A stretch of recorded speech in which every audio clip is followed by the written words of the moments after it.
Breaking news. इस वक्त की सबसे बड़ी खबरें सबसे पहले और सीधे आप तक। अगर आप इंतजार करना पसंद नहीं करते और चाहते हैं कि देश दुनिया की हर हलचल तुरंत आप तक पहुंचे, तो आज की लाइव न्यूज है आपका सच्चा साथी। राजनीति से लेकर मनोरंजन तक हर क्षेत्र की विश्वसनीय और लाइव कवरेज के लिए अभी सब्सक्राइब करें आज की लाइव न्यूज को।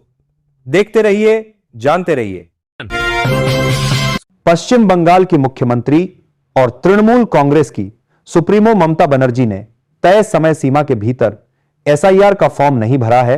इस बात की पुष्टि उन्होंने स्वयं की है। ममता बनर्जी पहले ही स्पष्ट कर चुकी थीं कि जब तक राज्य के सभी नागरिकों का एसआईआर फॉर्म नहीं भर जाता, तब तक वह स्वयं यह प्रक्रिया पूरी नहीं करेंगी। उनका यह कदम आम जनता के साथ समानता और जिम्मेदारी का संदेश देता है। कर्नाटक के गृह मंत्री जी परमेश्वर द्वारा नशीली दवाओं की तस्करी से कमाए गए पैसों से बनी इमारतों पर बुलडोजर चलाने के बयान पर कांग्रेस के वरिष्ठ नेता पी चिदंबरम ने आपत्ति जताई है। उन्होंने कहा कि कर्नाटक सरकार को उत्तर प्रदेश के मॉडल पर नहीं चलना चाहिए। चिदंबरम ने जोर देते हुए कहा कि कानून के तहत और संवैधानिक प्रक्रिया का पालन करते हुए ही किसी भी तरह की कार्रवाई की जानी चाहिए। आरएसएस बीजेपी की हालिया बैठक में यूपी 2027 को लेकर साफ संदेश दिया गया है कि विधानसभा चुनाव सीएम योगी आदित्यनाथ के नेतृत्व में ही लड़ा जाएगा। योगी की नेतृत्व क्षमता पर सवाल उठाने वालों को बागी माना जाएगा। यह चेतावनी राज्य के साथ साथ राष्ट्रीय नेतृत्व तक के लिए है। संघ ने हिंदू समाज में एकता बनाए रखने, अंदरूनी अनबन और मतभेदों की खबरों को नियंत्रित करने पर जोर दिया। संगठनात्मक अनुशासन और संदेश की एकरूपता को चुनावी रणनीति का केंद्र बताया गया। केरल स्थानीय निकाय चुनाव 2025 की मतगणना में शुरुआती रुझानों ने सियासी तस्वीर बदल दी है। लेफ्ट के नेतृत्व वाला एलडीएफ पिछड़ता दिख रहा है, जबकि कांग्रेस मीत यूडीएफ बढ़त के साथ सबसे आगे चल रही है। कई सीटों पर बीजेपी के नेतृत्व वाली एनडीए ने भी चौंकाने वाली बढ़त दर्ज कराई है, जिससे मुकाबला रोचक हो गया है। बदलते रुझानों के बीच केरल की राजनीति में बड़े संकेत मिल रहे हैं। पल पल की अपडेट्स जारी हैं। तृणमूल कांग्रेस से निलंबित विधायक हुमायूं कबीर की प्रस्तावित मस्जिद के नाम पर जुटाया जा रहा चंदा साइबर ठगी का शिकार हो गया है। आरोप है कि जालसाजों ने ट्रस्ट के क्यूआर कोड की नकल कर दान की रकम किसी दूसरे खाते में ट्रांसफर करवा ली। मामले के सामने आने के बाद हुमायूं कबीर के ट्रस्ट ने साइबर क्राइम पुलिस में शिकायत दर्ज कराई है। जांच शुरू कर दी गई है। पश्चिम बंगाल की मुख्यमंत्री और तृणमूल कांग्रेस की सुप्रीमो ममता बनर्जी ने तय समय सीमा के भीतर एसआईआर का फॉर्म नहीं भरा है। इस बात की पुष्टि उन्होंने स्वयं की है। ममता बनर्जी पहले ही स्पष्ट कर चुकी थीं कि जब तक राज्य के सभी नागरिकों का एसआईआर फॉर्म नहीं भर जाता, तब तक वह स्वयं यह प्रक्रिया पूरी नहीं करेंगी। उनका यह कदम आम जनता के साथ समानता और जिम्मेदारी का संदेश देता है। कर्नाटक के गृह मंत्री जी उत्तर प्रदेश भाजपा को नया प्रदेश अध्यक्ष मिलने के बाद योगी आदित्यनाथ मंत्रिमंडल में बदलाव की सुगबुगाहट तेज हो गई है। पार्टी सूत्रों के मुताबिक दिसंबर के भीतर ही मंत्रिमंडल में फेरबदल और विस्तार हो सकता है। खरमास के बावजूद 31 दिसंबर से पहले बदलाव की संभावना जताई जा रही है। संगठन और सरकार के बीच बेहतर तालमेल, क्षेत्रीय संतुलन और आगामी राजनीतिक चुनौतियों को देखते हुए कुछ मंत्रियों की छुट्टी और नए चेहरों की एंट्री संभव मानी जा रही है। पश्चिम बंगाल की मुख्यमंत्री और तृणमूल कांग्रेस की सुप्रीमो ममता बनर्जी ने तय समय सीमा के भीतर एसआईआर का फॉर्म नहीं भरा है। इस बात की पुष्टि उन्होंने स्वयं की है। ममता बनर्जी पहले ही स्पष्ट कर चुकी थीं कि जब तक राज्य के सभी नागरिकों का एसआईआर फॉर्म नहीं भर जाता, तब तक वह स्वयं यह प्रक्रिया पूरी नहीं करेंगी। उनका यह कदम आम जनता के साथ समानता और जिम्मेदारी का संदेश देता है। कर्नाटक के गृह मंत्री जी परमेश्वर द्वारा नशीली दवाओं की तस्करी से कमाए गए पैसों से बनी प्रधानमंत्री के संसदीय क्षेत्र वाराणसी में शराबबंदी की मांग तेज हो गई है। बड़ी संख्या में महिलाओं ने सड़कों पर उतरकर प्रदर्शन किया और सरकार से शराब पर पूर्ण प्रतिबंध लगाने की अपील की। प्रदर्शनकारी महिलाओं का कहना है कि शराब के चलते परिवार टूट रहे हैं, घरेलू हिंसा और अपराध बढ़ रहे हैं। उनका आरोप है कि नशे की वजह से महिलाओं और बच्चों की सुरक्षा पर असर पड़ रहा है, इसलिए अब सरकार को सख्त फैसला लेना चाहिए। चंडीगढ़ में गैंगस्टर गोल्डी बराड़ के करीबी आइंदरप्रीत सिंह उर्फ पैरी की हत्या मामले में पुलिस को बड़ी सफलता मिली है। इस केस में दूसरी गिरफ्तारी करते हुए लुधियाना निवासी सनी को दबोचा गया है। आरोप है कि सनी ने लॉरेंस गैंग के शूटरों को हत्या से पहले लुधियाना में पनाह दी और सुरक्षित ठिकाना उपलब्ध कराया। पुलिस सनी से गहन पूछताछ कर नेटवर्क की कड़ियां जोड़ने में जुटी है। संसद पर 2001 के आतंकी हमले की 24वीं बरसी पर देश ने शहीदों को नमन किया। प्रधानमंत्री नरेंद्र मोदी, राहुल गांधी, सोनिया गांधी समेत कई नेताओं ने श्रद्धांजलि अर्पित की। उपराष्ट्रपति सीपी राधाकृष्णन ने सबसे पहले संविधान सदन में पुष्पांजलि दी, जहां सीएसएफ के जवानों ने सम्मान गार्ड दिया। इस हमले में 9 लोगों ने बलिदान दिया था, जिनमें सुरक्षाकर्मी और एक पत्रकार शामिल थे। लोकसभा में राहुल गांधी और प्रियंका गांधी वाड्रा के भाषणों के बाद कांग्रेस सांसद रेणुका चौधरी का बयान चर्चा में है। उन्होंने कहा कि राहुल और प्रियंका की तुलना करना गलत है, क्योंकि दोनों की शैली और व्यक्तित्व अलग अलग हैं। रेणुका चौधरी ने दोनों नेताओं को सेब और संतरे की तरह बताते हुए कहा कि जैसे दोनों फल खास होते हैं, वैसे ही राहुल और प्रियंका कांग्रेस के लिए समान रूप से महत्वपूर्ण और प्रभावशाली हैं। प्रधानमंत्री नरेंद्र मोदी 2026 के विधानसभा चुनाव से पहले तमिलनाडु का दौरा करेंगे। 13 से 15 जनवरी तक वे राज्य में रहकर किसानों के साथ पोंगल का पर्व मनाएंगे। यह पहली बार होगा जब पीएम मोदी तमिलनाडु में किसानों के बीच इस पारंपरिक त्योहार में शामिल होंगे। इस दौरे को ग्रामीण वोट बैंक से जुड़ने और तमिल संस्कृति के प्रति सम्मान व भावनात्मक जुड़ाव दिखाने की अहम राजनीतिक रणनीति माना जा रहा है। मतदाता सूची के स्पेशल इंटेंसिव रिवीजन SIR के खिलाफ कांग्रेस ने दिल्ली के रामलीला मैदान में वोट चोर गद्दी छोड़ रैली का आयोजन किया है। रैली को राहुल गांधी संबोधित करेंगे, जबकि कांग्रेस अध्यक्ष मल्लिकार्जुन खड़गे और प्रियंका गांधी वाड्रा भी इसमें शामिल होंगी। कांग्रेस का आरोप है कि SIR के जरिए वोटरों के अधिकारों से छेड़छाड़ की जा रही है। वहीं बीजेपी ने पलटवार करते हुए कहा है कि राहुल गांधी इस मुद्दे पर जनता को गुमराह कर रहे हैं।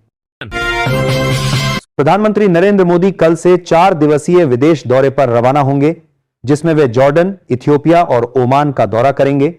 इस यात्रा का मकसद भारत के इन देशों के साथ द्विपक्षीय संबंधों को और मजबूत करना, व्यापारिक सहयोग बढ़ाना और क्षेत्रीय सुरक्षा जैसे अहम मुद्दों पर चर्चा करना है। विदेश मंत्रालय के मुताबिक पीएम मोदी जॉर्डन के राजा अब्दुल्ला द्वितीय, इथियोपिया के प्रधानमंत्री अबी अहमद अली और ओमान के सुल्तान हैथम बिन तारिक से मुलाकात करेंगे। तमिलनाडु में विधानसभा चुनाव से पहले मुख्यमंत्री M.K. स्टालिन ने महिलाओं को साधने के लिए बड़ा दांव चला है। सरकार ने कलाइग्नर मगलिर उरिमाई थिट्टम के दूसरे चरण की शुरुआत कर दी है, जिससे 17 लाख और महिलाओं को लाभ मिलेगा। इसके साथ ही योजना के कुल लाभार्थियों की संख्या 1.3 करोड़ से अधिक हो जाएगी। चेन्नई में वेल्लुम तमिल पेंगल कार्यक्रम के दौरान हुई घोषणा में स्टालिन ने कहा कि योजना का उद्देश्य महिला सशक्तिकरण और भेदभाव मुक्त समाज बनाना है। फुटबॉल स्टार लियोनेल मेसी के इवेंट में मची अफरा तफरी को लेकर असम के मुख्यमंत्री हिमंता बिस्वा शर्मा ने पश्चिम बंगाल की मुख्यमंत्री ममता बनर्जी पर तीखा हमला बोला है। शर्मा ने ममता बनर्जी की गिरफ्तारी की मांग करते हुए कहा कि भीड़ नियंत्रण में बंगाल सरकार पूरी तरह विफल रही। उन्होंने वीआईपी संस्कृति पर सवाल उठाते हुए कहा कि गृह मंत्री होने के नाते इस अव्यवस्था की सीधी जिम्मेदारी ममता बनर्जी की बनती है। यह बयान सियासी हलकों में नई बहस छेड़ रहा है। प्रधानमंत्री नरेंद्र मोदी 2026 के विधानसभा चुनाव से पहले तमिलनाडु का दौरा करेंगे। 13 से 15 जनवरी तक वे राज्य में रहकर किसानों के साथ पोंगल का पर्व मनाएंगे। यह पहली बार होगा जब पीएम मोदी तमिलनाडु में किसानों के बीच इस पारंपरिक त्योहार में शामिल होंगे। इस दौरे को ग्रामीण वोट बैंक से जुड़ने और तमिल संस्कृति के प्रति सम्मान व भावनात्मक जुड़ाव दिखाने की अहम राजनीतिक रणनीति माना जा रहा है। प्रधानमंत्री नरेंद्र मोदी 2026 के विधानसभा चुनाव से पहले तमिलनाडु का दौरा करेंगे। 13 से 15 जनवरी तक वे राज्य में रहकर किसानों के साथ पोंगल का पर्व मनाएंगे। यह पहली बार होगा जब पीएम मोदी तमिलनाडु में किसानों के बीच इस पारंपरिक त्योहार में शामिल होंगे। इस दौरे को ग्रामीण वोट बैंक से जुड़ने और तमिल संस्कृति के प्रति सम्मान व भावनात्मक जुड़ाव दिखाने की अहम राजनीतिक रणनीति माना जा रहा है। मतदाता सूची के स्पेशल इंटेंसिव रिवीजन। उड़ानों में भारी गड़बड़ी के बाद इंडिगो एयरलाइन को अपने मनमाने रवैये की बड़ी कीमत चुकानी पड़ेगी। कंपनी 500 करोड़ रुपए से अधिक का मुआवजा प्रभावित यात्रियों को देगी जिनकी उड़ानें रद्द हुई या जो घंटों एयरपोर्ट पर फंसे रहे। पिछले हफ्ते इंडिगो ने 4-500 से ज्यादा उड़ानें रद्द की थीं, जिसके बाद डीजीसीए ने शीतकालीन शेड्यूल में 10% कटौती की। इंडिगो ने कहा है कि जनवरी में यात्रियों से संपर्क कर रिफंड प्रक्रिया आसान की जाएगी। उत्तर प्रदेश में SIR अभियान के तहत आगरा में चौंकाने वाले आंकड़े सामने आए हैं। जिले में 3.08 लाख मतदाता 3 बार प्रयास के बावजूद BLO को नहीं मिले, जिसके चलते उनके नाम मतदाता सूची से हटाए जाने की तैयारी है। सबसे ज्यादा लापता मतदाता आगरा कैंट क्षेत्र में पाए गए हैं, जबकि खेरागढ़ में संख्या सबसे कम है। अभियान में 1.06 लाख मृतक मतदाताओं की भी पहचान हुई है। आगरा में कुल 36 लाख मतदाता हैं और अब तक 76.37% डाटा फीडिंग पूरी हो चुकी है। प्रधानमंत्री नरेंद्र मोदी 2026 के विधानसभा चुनाव से पहले तमिलनाडु का दौरा करेंगे। 13 से 15 जनवरी तक वे राज्य में रहकर किसानों के साथ पोंगल का पर्व मनाएंगे। यह पहली बार होगा जब पीएम मोदी तमिलनाडु में किसानों के बीच इस पारंपरिक त्योहार में शामिल होंगे। इस दौरे को ग्रामीण वोट बैंक से जुड़ने और तमिल संस्कृति के प्रति सम्मान व भावनात्मक जुड़ाव दिखाने की अहम राजनीतिक रणनीति माना जा रहा है। मतदाता सूची के स्पेशल इंटेंसिव रिवीजन SIR। प्रधानमंत्री नरेंद्र मोदी 2026 के विधानसभा चुनाव से पहले तमिलनाडु का दौरा करेंगे। 13 से 15 जनवरी तक वे राज्य में रहकर किसानों के साथ पोंगल का पर्व मनाएंगे। यह पहली बार होगा जब पीएम मोदी तमिलनाडु में किसानों के बीच इस पारंपरिक त्योहार में शामिल होंगे। इस दौरे को ग्रामीण वोट बैंक से जुड़ने और तमिल संस्कृति के प्रति सम्मान व भावनात्मक जुड़ाव दिखाने की अहम राजनीतिक रणनीति माना जा रहा है। कर्नाटक की राजनीति में फिर हलचल तेज हो गई है। कांग्रेस विधायक HI इकबाल हुसैन के इस दावे से सियासी पारा चढ़ गया है कि 6 जनवरी को DK शिवकुमार मुख्यमंत्री बन सकते हैं। उनके बयान के बाद सिद्धरमैया के पद छोड़ने की अटकलें भी तेज हो गई हैं। वहीं भाजपा सांसद V सोमन्ना ने अलग रुख अपनाते हुए जी परमेश्वर के समर्थन का ऐलान किया है। इस बयानबाजी ने राज्य की सियासत को और गर्मा दिया है। हरियाणा के मुख्यमंत्री नायब सिंह सैनी विधानसभा के शीतकालीन सत्र से पहले पूरी तरह एक्शन मोड में हैं। वे बजट और विभिन्न घोषणाओं की समीक्षा कर रहे हैं और विपक्षी विधायकों के सवालों के जवाब के लिए विभागों की रिपोर्ट तैयार करवा रहे हैं। मुख्यमंत्री ने लाडो लक्ष्मी योजना सहित सभी प्रमुख योजनाओं को समय पर पूरा करने के सख्त निर्देश दिए हैं। शिक्षा विभाग की 6 बजट घोषणाओं को पूरा किया जा चुका है, जबकि बाकी पर काम जारी है। पश्चिम बंगाल की सियासत चुनावी रंग पकड़ रही है। मुर्शिदाबाद में तृणमूल कांग्रेस के निष्कासित विधायक हुमायूं कबीर की बाबरी मस्जिद योजना और SIR के मुद्दे ने माहौल गर्म कर दिया है। कबीर ने नई पार्टी बनाने का ऐलान किया है, जिससे मुस्लिम वोटों के ध्रुवीकरण की संभावना बढ़ गई है। ममता बनर्जी भाजपा पर मुस्लिम वोटों को बांटने का आरोप लगा रही हैं और बंगाली पहचान पर जोर दे रही हैं। TMC का मानना है कि कबीर ज्यादा असरदार नहीं होगा और मुस्लिम वोटों पर उसका बड़ा प्रभाव नहीं पड़ेगा। महाराष्ट्र की राजनीति में मुंबई महापौर चुनाव को लेकर सियासी हलचल तेज है। उप मुख्यमंत्री एकनाथ शिंदे ने स्पष्ट किया कि महापौर महायुति से ही होंगे। मुंबई में लंबे समय से शिवसेना का दबदबा रहा है, लेकिन BMC चुनावों से पहले ठाकरे भाइयों के संभावित पुनर्मिलन ने हिंदुत्व बनाम मराठी की जंग को नया रंग दे दिया है। शिंदे के बयान से स्पष्ट हो गया है कि महापौर पद पर महायुति का कब्जा बरकरार रहेगा, जबकि राजनीतिक रणनीतियों और गठबंधन पर निगाहें लगी हुई हैं।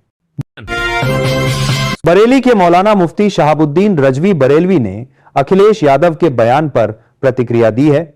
उन्होंने कहा कि चुनाव आयोग का SIR कार्यक्रम केवल मतदाता सूची सुधारने के लिए है। इसे हिंदू मुस्लिम विवाद का मुद्दा नहीं बनाया जाना चाहिए। मौलाना रजवी ने आरोप लगाया कि अखिलेश यादव इस अभियान को सांप्रदायिक रंग दे रहे हैं, जो गलत है। उन्होंने यह भी कहा कि मुसलमानों ने जिम्मेदारी से SIR फॉर्म भरे, जबकि कई हिंदू मतदाताओं ने इसमें लापरवाही दिखाई। कर्नाटक की राजनीति में फिर हलचल तेज हो गई है। कांग्रेस विधायक HI इकबाल हुसैन के इस दावे से सियासी पारा चढ़ गया है कि 6 जनवरी को DK शिवकुमार मुख्यमंत्री बन सकते हैं। उनके बयान के बाद सिद्धरमैया के पद छोड़ने की अटकलें भी तेज हो गई हैं।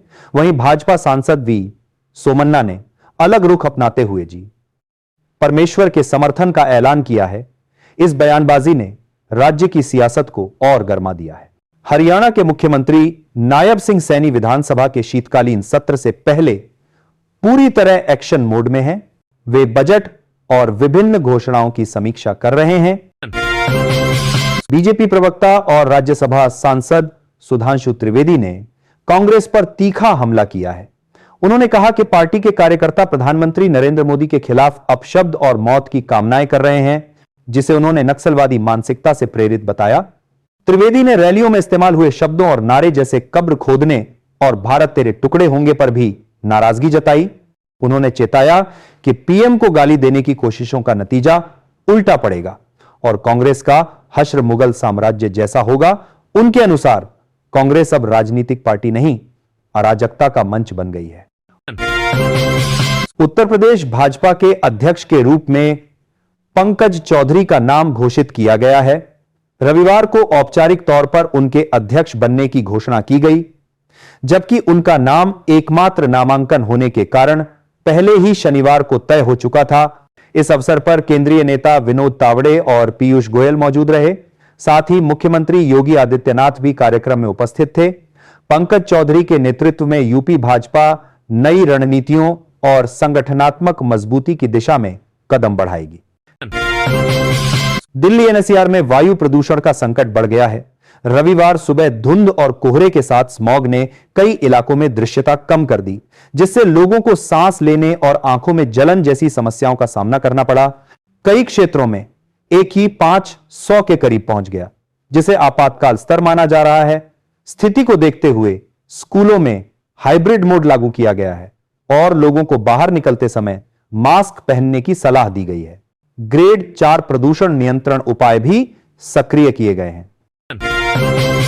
दिल्ली के रामलीला मैदान में कांग्रेस की वोट चोर गद्दी छोड़ महारैली में भारी जनसमर्थन देखने को मिला।